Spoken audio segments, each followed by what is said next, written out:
The crisis first contact. The emergency session of the Galactic Council had been called with unprecedented urgency. Ambassador of the Federation stood at the center of the vast crystalline chamber, her four arms trembling as she addressed the assembled representatives of 47 different species. The air recyclers hummed softly, struggling to accommodate the various atmospheric requirements of the diverse gathering. "Honored delegates," began, her voice carrying the melodic undertones typical of her species, "the Federation faces complete extinction. The Dominion has broken the Treaty of Stellar Boundaries and launched a full-scale invasion of our home systems."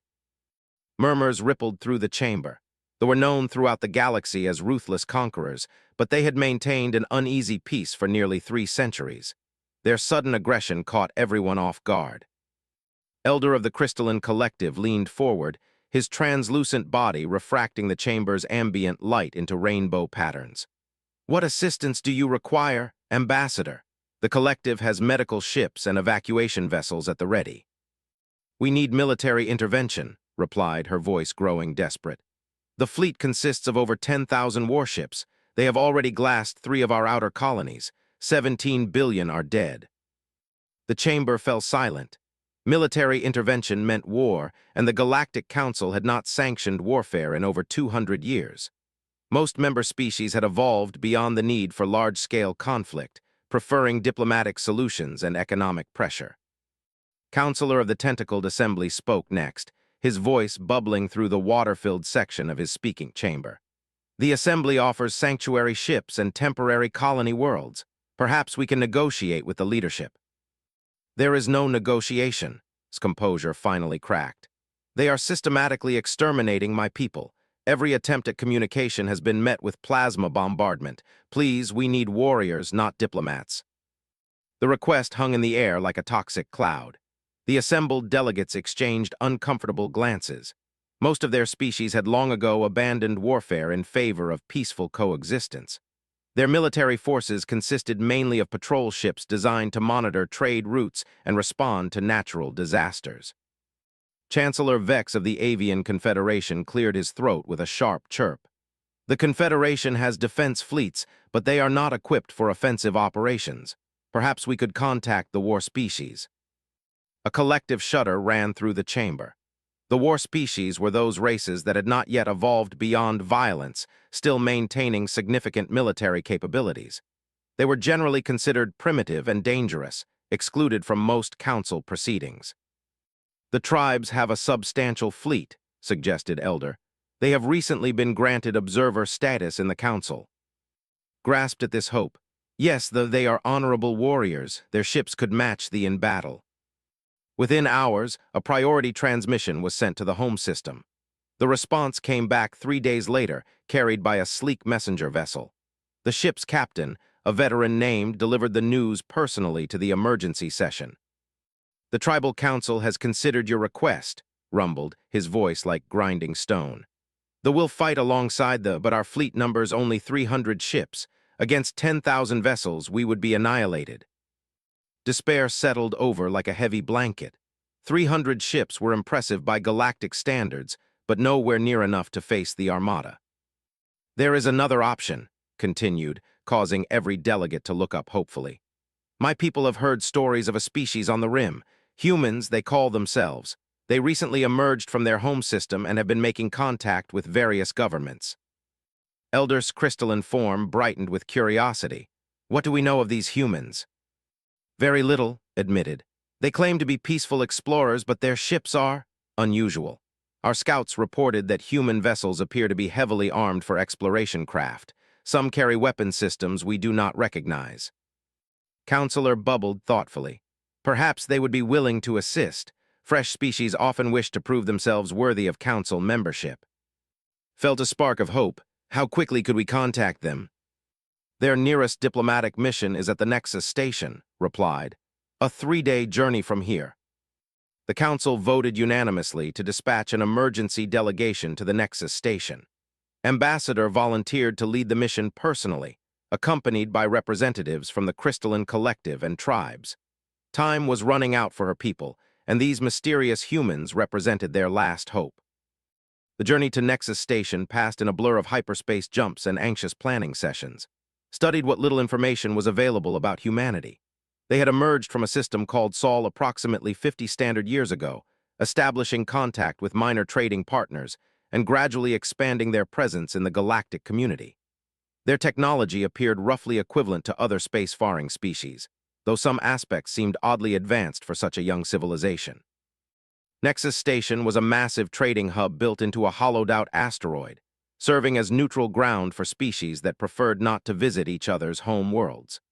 The station's eclectic architecture reflected its diverse inhabitants, with sections built to accommodate everything from methane-breathing silicon-based life forms to energy beings that existed as pure plasma.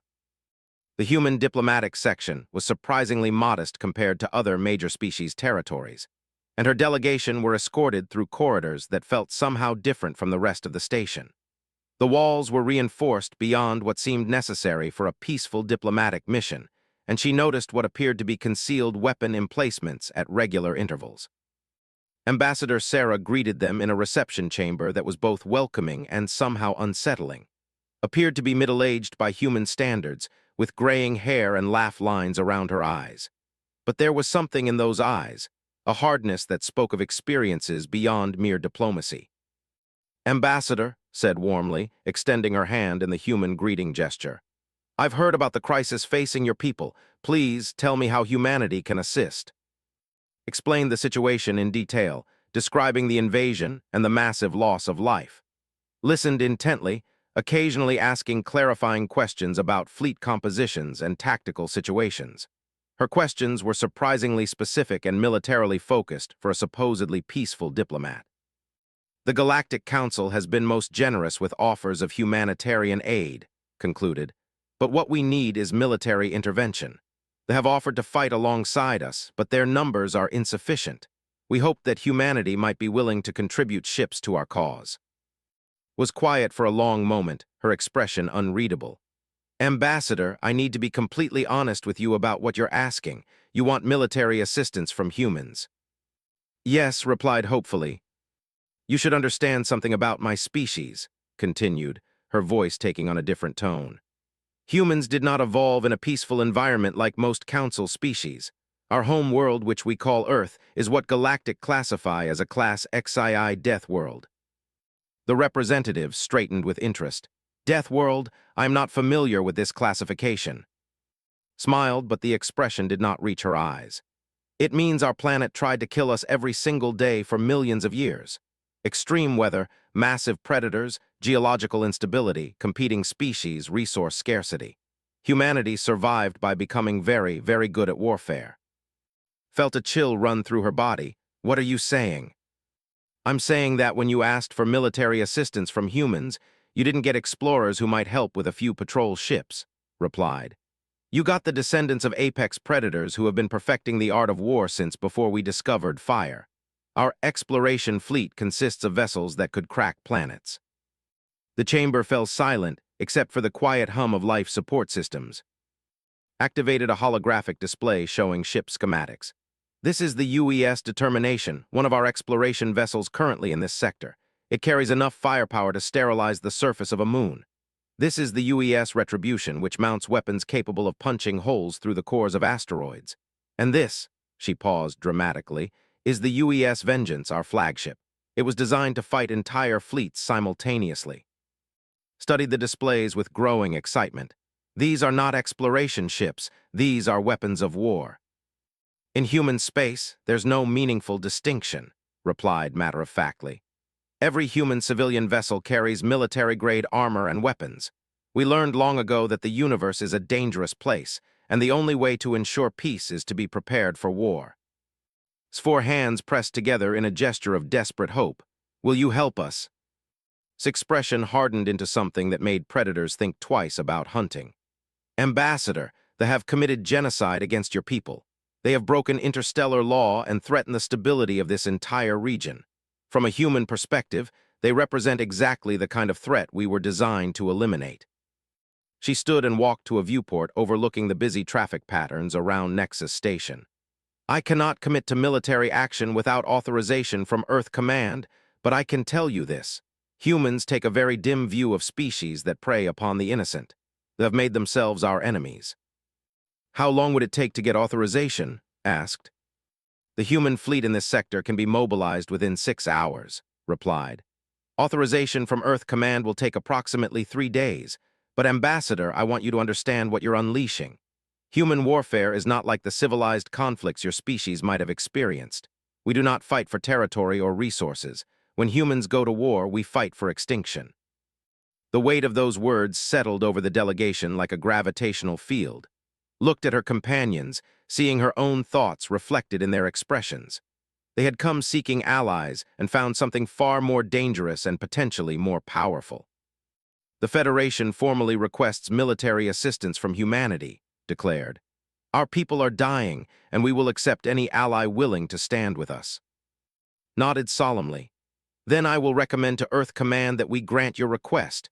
But Ambassador, when this is over, when the threat is eliminated, I suggest your people remember this moment. Remember that when you asked for help, the humans answered. And remember that we chose to be your allies rather than your enemies. As the delegation prepared to leave, approached with obvious curiosity. Human, your ships intrigue me. They are warriors, but our weapons are crude compared to what you describe. How does a species become so advanced in warfare while claiming to be peaceful? Smile was sharp as a blade. We're not peaceful, we're just very, very good at choosing our battles, and they have given us a cause worth fighting for. The transmission to Earth Command went out that evening, carrying with it a request that would reshape the balance of power in the galaxy. For the first time in galactic history, a Death World species was being invited to participate in interstellar warfare. They had asked for allies and received something far more dangerous. They had awakened the humans. The human fleet arrives. Admiral stood on the bridge of the UES Sovereign, watching the tactical displays that showed the complete devastation of the 442 system. What had once been the jewel of the Federation was now a graveyard of shattered worlds and debris fields. They had been thorough in their destruction, leaving nothing behind that could support life. Sensor sweep complete, Admiral, reported Commander Sarah from her station. We're detecting massive energy signatures consistent with orbital bombardment weapons. The planetary surfaces have been completely sterilized. No life signs remaining. Clenched his jaw, the muscles in his neck tightening. In his 40 years of military service, he had seen the aftermath of many conflicts, but nothing quite like this. They had not simply conquered these worlds, they had murdered them. How many systems have they hit? He asked, though he already knew the answer would be worse than he hoped. 17 confirmed, sir. Based on the debris patterns and energy signatures, we estimate total casualties at approximately 43 billion, replied, her voice carefully controlled. The bridge fell silent except for the quiet hum of the ship systems. Looked around at his crew, seeing his own anger reflected in their faces.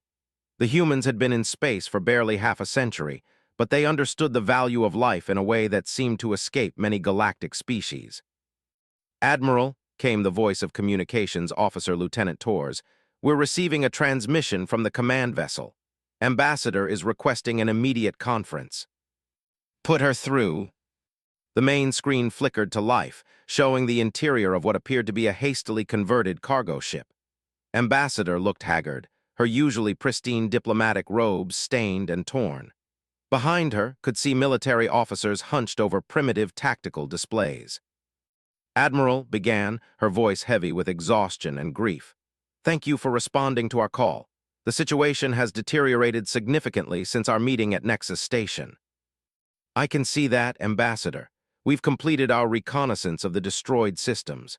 They have committed acts that humanity considers war crimes of the highest order. War crimes? Looked confused. I do not understand. They are at war with us. Is this not normal warfare? Exchanged glances with his senior staff. The naivety of the galactic community never ceased to amaze him. Ambassador, there are rules of war even among humans. Deliberate genocide of civilian populations is not warfare, it's extermination. And humans have very specific responses to extermination campaigns. What kind of responses? Asked a new voice from off-screen. A warrior stepped into view, his face showing curiosity and what might have been approval. Total war, replied simply. When an enemy demonstrates that they will not accept surrender, will not honor treaties, and will not show mercy to civilians, then we respond in kind. They have declared themselves an existential threat to all peaceful species. From this point forward, humanity considers them an enemy to be eliminated." The warrior grinned, showing sharp teeth. "I am war leader. Your words please me, human. They understand such thinking, but you speak of elimination. Do you have the strength to back such words?" Instead of answering directly, nodded to his tactical officer. "Display fleet composition." A holographic representation appeared showing the human task force. 67 vessels of various sizes, from sleek destroyers to massive dreadnoughts, hung in space like sleeping predators. "This is Task Force Vengeance," explained. 67 ships carrying a total of 800,000 personnel and enough firepower to crack continental plates. And Admiral, this is just the advance force. Sfour eyes widened. "Advance force, there are more ships coming. The rest of the 7th Fleet is 3 days behind us. Another 200 vessels. Beyond that, Earth Command has authorized the mobilization of the 2nd and 5th Fleets if necessary." His expression was grim. "Ambassador, when you asked for human assistance, you triggered something that hasn't happened in 30 years. You've gotten humanity to declare total war." "How is this possible?" asked. "Our intelligence suggested human ships were comparable to other galactic species. What we're seeing suggests military capabilities far beyond anything we imagined." Commander stepped forward. "Ma'am, human ships aren't built like other species' vessels. We don't separate civilian and military technology. Every human spacecraft is built to survive and fight in the most hostile environments imaginable, because Earth taught us that space itself is trying to kill us every moment." She activated another display showing ship schematics. A typical exploration vessel carries scientific instruments and basic defensive systems. A human exploration vessel carries enough armor to withstand direct hits from asteroid impacts, weapons systems capable of mining operations on planets with hostile atmospheres, and power plants that could supply energy to entire star systems. "You build exploration ships like weapons platforms?" observed with obvious appreciation. "We build everything like weapons platforms," corrected. "Human cargo haulers carry military-grade shields. Our passenger liners mount point defense systems that could destroy fighter squadrons. Our research vessels can level mountains for geological surveys. When you live on a death world, everything is a potential weapon." The implications were staggering. Realized that humanity had been misrepresenting their capabilities, either deliberately or simply because their baseline assumptions about necessary defensive measures were so far beyond galactic norms that the gap hadn't been apparent. "Admiral," she said carefully, "what do you need from us to coordinate this campaign?" "Complete tactical intelligence on fleet dispositions, ship capabilities, and command structure," replied immediately. "We also need to know about any other species that might be supporting them or could be drawn into the conflict." Stepped forward. "War leader can provide intelligence. Our scouts have been tracking movements for months. Their main fleet consists of approximately 8,000 vessels concentrated in the Helix Nebula. They appear to be using it as a staging area for further attacks." 8,000 ships, mused. "Significant but manageable. What are their vessel classifications?" For the next hour, the three species shared intelligence data that painted a comprehensive picture of the threat. The enemy fleet was indeed massive, but their ships were built for intimidation and orbital bombardment rather than ship-to-ship combat. They relied on overwhelming numerical superiority and the psychological effect of their genocidal tactics. "They've never faced serious resistance," observed Commander after reviewing the data. "Every species they've encountered has either surrendered immediately or been wiped out too quickly to mount effective resistance." Nodded grimly. "Classic bully tactics use terror to prevent organized opposition. Unfortunately for them, humans specialize in organized opposition." "What is your plan of attack?" asked eagerly. "We're going to teach them something about human warfare," replied. "First principle, when someone threatens innocence, you remove the threat completely. Second principle, you make the cost of aggression so high that others think twice about following their example." He activated the tactical display again, showing the Helix Nebula and surrounding star systems. "They think they're safe in that nebula. It provides sensor interference and limits large-scale fleet movements, perfect for a defensive position against conventional tactics." "And human tactics are not conventional," observed. Human tactics are designed for fighting on a world where the environment itself is hostile, explained. We're used to operating in conditions where sensors don't work properly, where movement is restricted, and where the enemy has every possible advantage. The Helix Nebula isn't an obstacle for us, it's just another Tuesday. Began outlining his strategy. Phase 1, we use stealth reconnaissance drones to map their complete fleet disposition. Human sensor technology is designed to work in nebular environments for asteroid mining operations. We'll know exactly where every ship is located before we begin our attack. Phase 2, simultaneous strikes on their command vessels and logistics hubs. Human ships carry precision weapons designed for surgical strikes in complex gravitational environments. We'll decapitate their command structure before they know we're there. Phase 3, systematic elimination of remaining forces. We'll use the nebula's sensor interference against them, picking off isolated groups while preventing them from coordinating a response. Was practically bouncing with excitement. This sounds like excellent hunting. What role do you envision for forces? Your ships will be crucial for Phase 4, replied. When they realize they're beaten, some will try to escape. Vessels will patrol the outer edges of the nebula to intercept any ships that break through our containment. And the forces asked. Your people have suffered enough losses, said gently. We recommend keeping your remaining ships at safe distance to provide logistical support and search and rescue operations for any survivors we might find. His expression hardened. Admiral, with respect, this is our war. Our people have been murdered. We will not stand aside while others fight for us. Studied her for a moment, recognizing something in her eyes that he had seen in many soldiers over the years. Ambassador, I understand your desire for justice, but your ships aren't designed for the kind of fighting we're planning. We can't afford to worry about protecting Allied vessels while conducting precision strikes.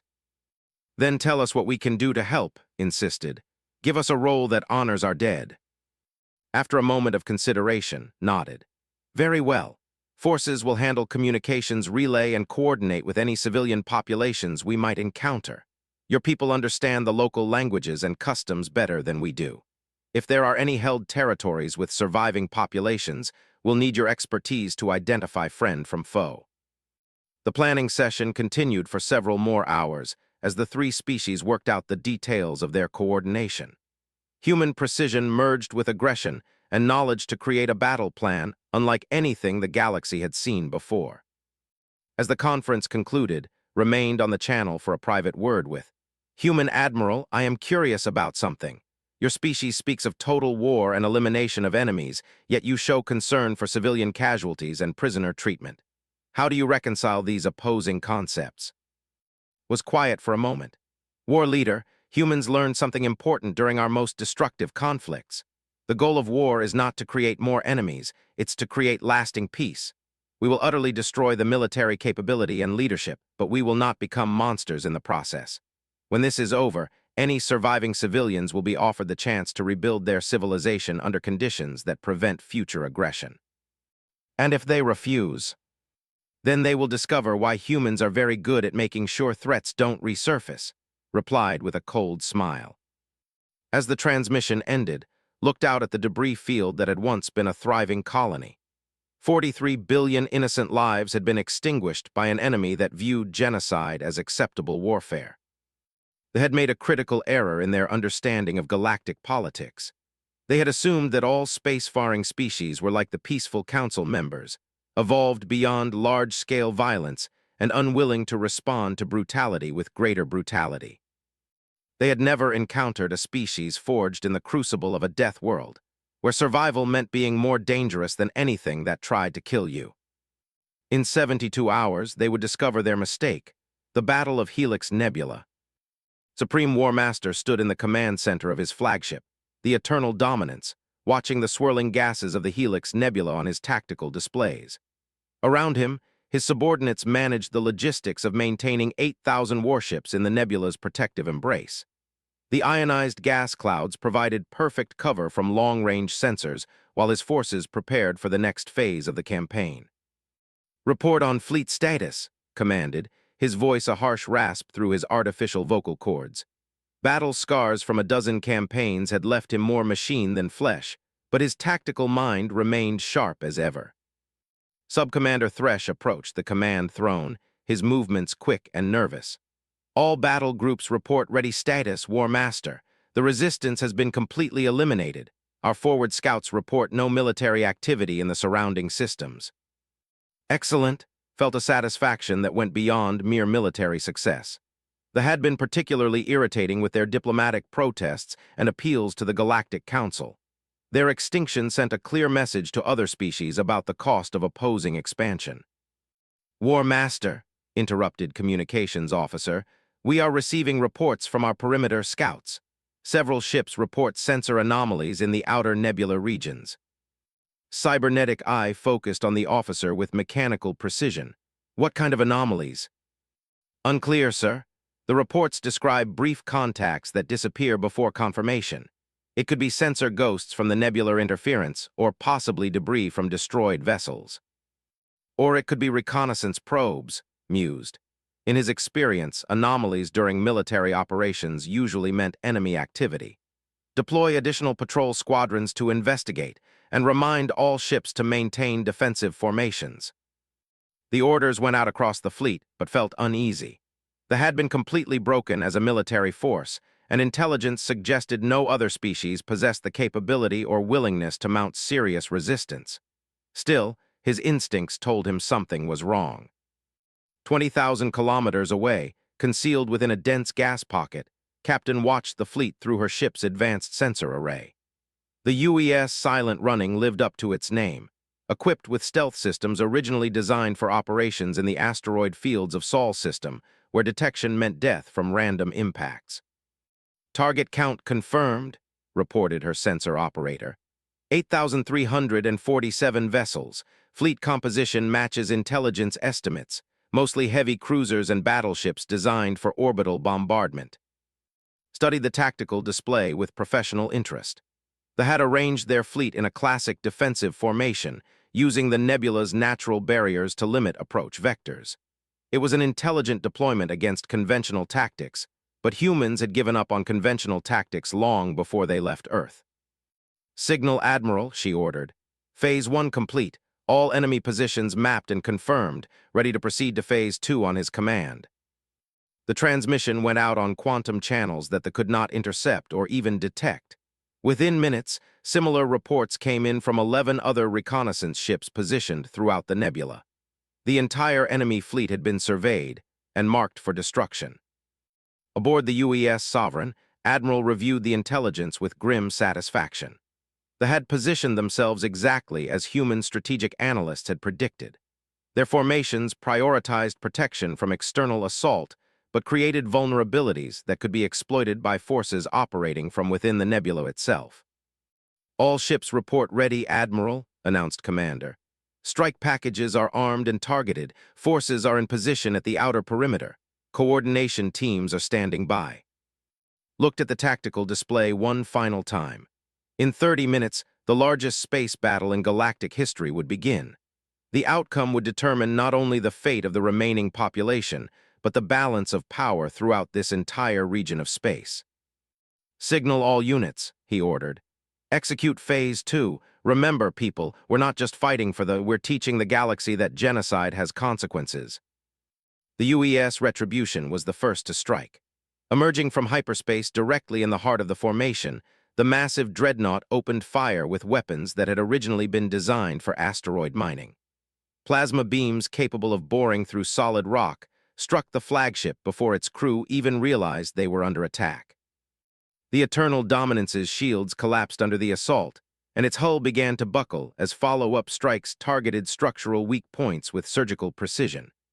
Barely had time to process what was happening before his ship's power systems went offline, leaving him trapped in a rapidly dying vessel. Across the nebula, similar attacks erupted simultaneously. Human ships materialized at point-blank range, delivered devastating strikes, and vanished back into hyperspace before return fire could be coordinated. They found themselves fighting an enemy that ignored every tactical principle they understood. Report, screamed at his subordinates as emergency power flickered on. What is attacking us? Unknown vessels, War Master, replied Thresh, frantically working at a damaged console. They appear to be using some form of precision hyperspace jumping. Our sensors cannot maintain locks. How many ships? Unclear, sir. The attacks appear to be coming from multiple directions simultaneously, but the vessels disappear before we can get accurate counts. Strategic mind raced through possibilities. Precision hyperspace jumps within a nebula should have been impossible due to gravitational interference. The energy requirements alone should have limited such tactics to small-scale raids rather than fleet-wide assault. Either their intelligence about galactic military capabilities was completely wrong, or they were facing something unprecedented. The UES determination materialized behind a cluster of cruisers, its weapons already charged and targeted. Captain James Park had been born on a mining station in the asteroid belt, and precision maneuvering in dangerous environments was as natural to him as breathing. "Target the command vessels first," he ordered his weapons officer. "Cut off their communications before they can coordinate a response." Particle beams and kinetic projectiles struck with devastating effect. The ships had been designed to bombard planets, not fight other warships at close range. Their thick armor was useless against weapons designed to penetrate asteroid cores, and their slow-turning weapon systems could not track targets moving at the speeds human ships achieved. Within the first 10 minutes of the assault, 17 command ships had been destroyed or disabled. Across the nebula, formations began to fragment as subordinate commanders lost contact with their superiors and fell back on individual initiative. War Leader watched the battle unfold from his position at the nebula's edge with growing excitement. The humans fought like nothing he had ever seen, striking with precision and coordination that spoke of extensive experience in three-dimensional warfare. When the first ships attempted to flee the killing zone, his forces were ready. "Pack Leader, enemy vessels approaching your sector," he transmitted to his subordinates. "Remember, we take no prisoners from genocide species." The ships moved to intercept with savage efficiency. Unlike human vessels with their technological sophistication, warships relied on raw firepower and aggressive tactics. They closed to point-blank range and pounded fleeing ships with conventional weapons until nothing remained but debris. Aboard her coordination vessel, Ambassador monitored the battle with a mixture of awe and horror. The humans fought with a clinical precision that was somehow more terrifying than savagery. Every attack was calculated, every movement served multiple tactical purposes, and the destruction they inflicted was absolute. "Ambassador," reported her communications officer, "we're receiving distress calls from vessels. Some are requesting permission to surrender." Looked to her military advisor, General, who had survived the initial assault through luck and skill. "What should we tell them?"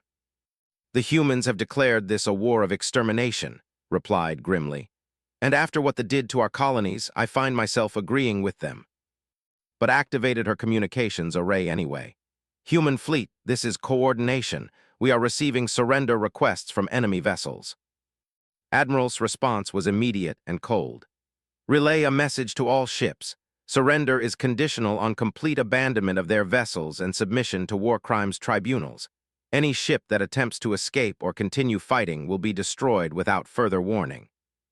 The ultimatum went out across communication channels in their own language. The response was immediate and predictable. Most ships attempted to flee rather than accept surrender terms that would inevitably lead to execution for their commanders. The human response was equally predictable. Ships that attempted to escape were hunted down and destroyed with methodical efficiency. The nebula became a three-dimensional battlefield where human vessels appeared and disappeared like ghosts, each appearance marking the death of another enemy ship.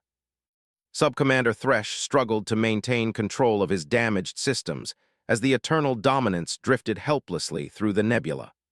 Around them, the fleet was being systematically annihilated by an enemy they could barely comprehend. "War Master," he reported desperately, "fleet cohesion has collapsed. We have lost contact with over 4,000 vessels. Remaining ships are attempting to break out of the nebula, but unknown forces are intercepting them at the perimeter." Stared at the tactical display showing the destruction of his armada. In 30 years of conquest, he had never imagined facing an enemy capable of such devastating effectiveness. The attackers fought with a coordination and precision that suggested experience with this type of warfare, but no galactic species possessed such capabilities. "Who are they?" he whispered, more to himself than his subordinates. The answer came in the form of a direct transmission to his ship. The main screen activated, showing a human face that regarded him with cold professionalism. "Supreme War Master," said Admiral, "I am Admiral of the Human Defense Force. You are hereby charged with 47 counts of genocide against the Federation. Your fleet has been neutralized, and you are ordered to surrender immediately." Human, cybernetic systems searched their databases frantically. "Impossible. Humans are a minor species with limited military capability." "You based your intelligence on our civilian exploration vessels," replied with grim amusement. "What you're facing now is what humans build when we decide something needs to die." "I will never surrender to inferior species," snarled, his pride overriding tactical sense. "That's your choice," said calmly. "But understand that this conversation is being broadcast to your remaining ships. They can choose to surrender and face justice, or they can die with you. Either way, the threat to innocent populations ends today." The transmission cut off, leaving alone with his rage and his dying ship. Around him, his subordinates exchanged glances that spoke of wavering loyalty. They had followed him through countless victories, but this was defeat beyond anything they had imagined possible. The UES Sovereign materialized directly in front of the Eternal Dominance, its massive bulk blocking any escape route. Other human vessels appeared around them, their weapons trained but not yet firing. "War Master," whispered Thresh, "perhaps we should consider—" "Never," growled, reaching for his ship's self-destruct controls. He never completed the action. A precisely targeted particle beam severed his cybernetic arm, while another disabled his command console. Human boarding teams were already cutting through his ship's hull with tools that made bulkheads yield like paper. Within hours, the Battle of Helix Nebula was over. Of the 8,000 ships that had entered the nebula as conquerors, fewer than 300 survived to face war crimes tribunals. The human fleet had suffered exactly 0 casualties, while their allies reported minimal damage from debris impacts. Ambassador stood on the observation deck of her ship, watching human vessels methodically collecting escape pods and searching for survivors. The efficiency was remarkable, but it was the restraint that impressed her most. Despite their overwhelming superiority and justified rage, the humans were still following their rules of war. "Admiral," she transmitted, "the Federation owes humanity a debt that cannot be repaid. You have avenged our dead and ensured that no other species will suffer as we have." "Ambassador," came the reply, "humanity doesn't seek gratitude. We seek to ensure that what happened to your people never happens again. The galaxy is about to learn that there are consequences for genocide, and humans are very good at delivering consequences." As the human fleet began to disperse, word of the battle spread throughout galactic civilization. The peaceful council species learned that somewhere on the rim, a species of warriors had emerged from a death world with the capability to enforce galactic peace through overwhelming force. The age of unopposed conquest was over. The humans had arrived, and they had brought rules that would be enforced with precision, dedication, and the absolute certainty that those who threatened innocence would face extinction themselves. The galaxy would never be the same,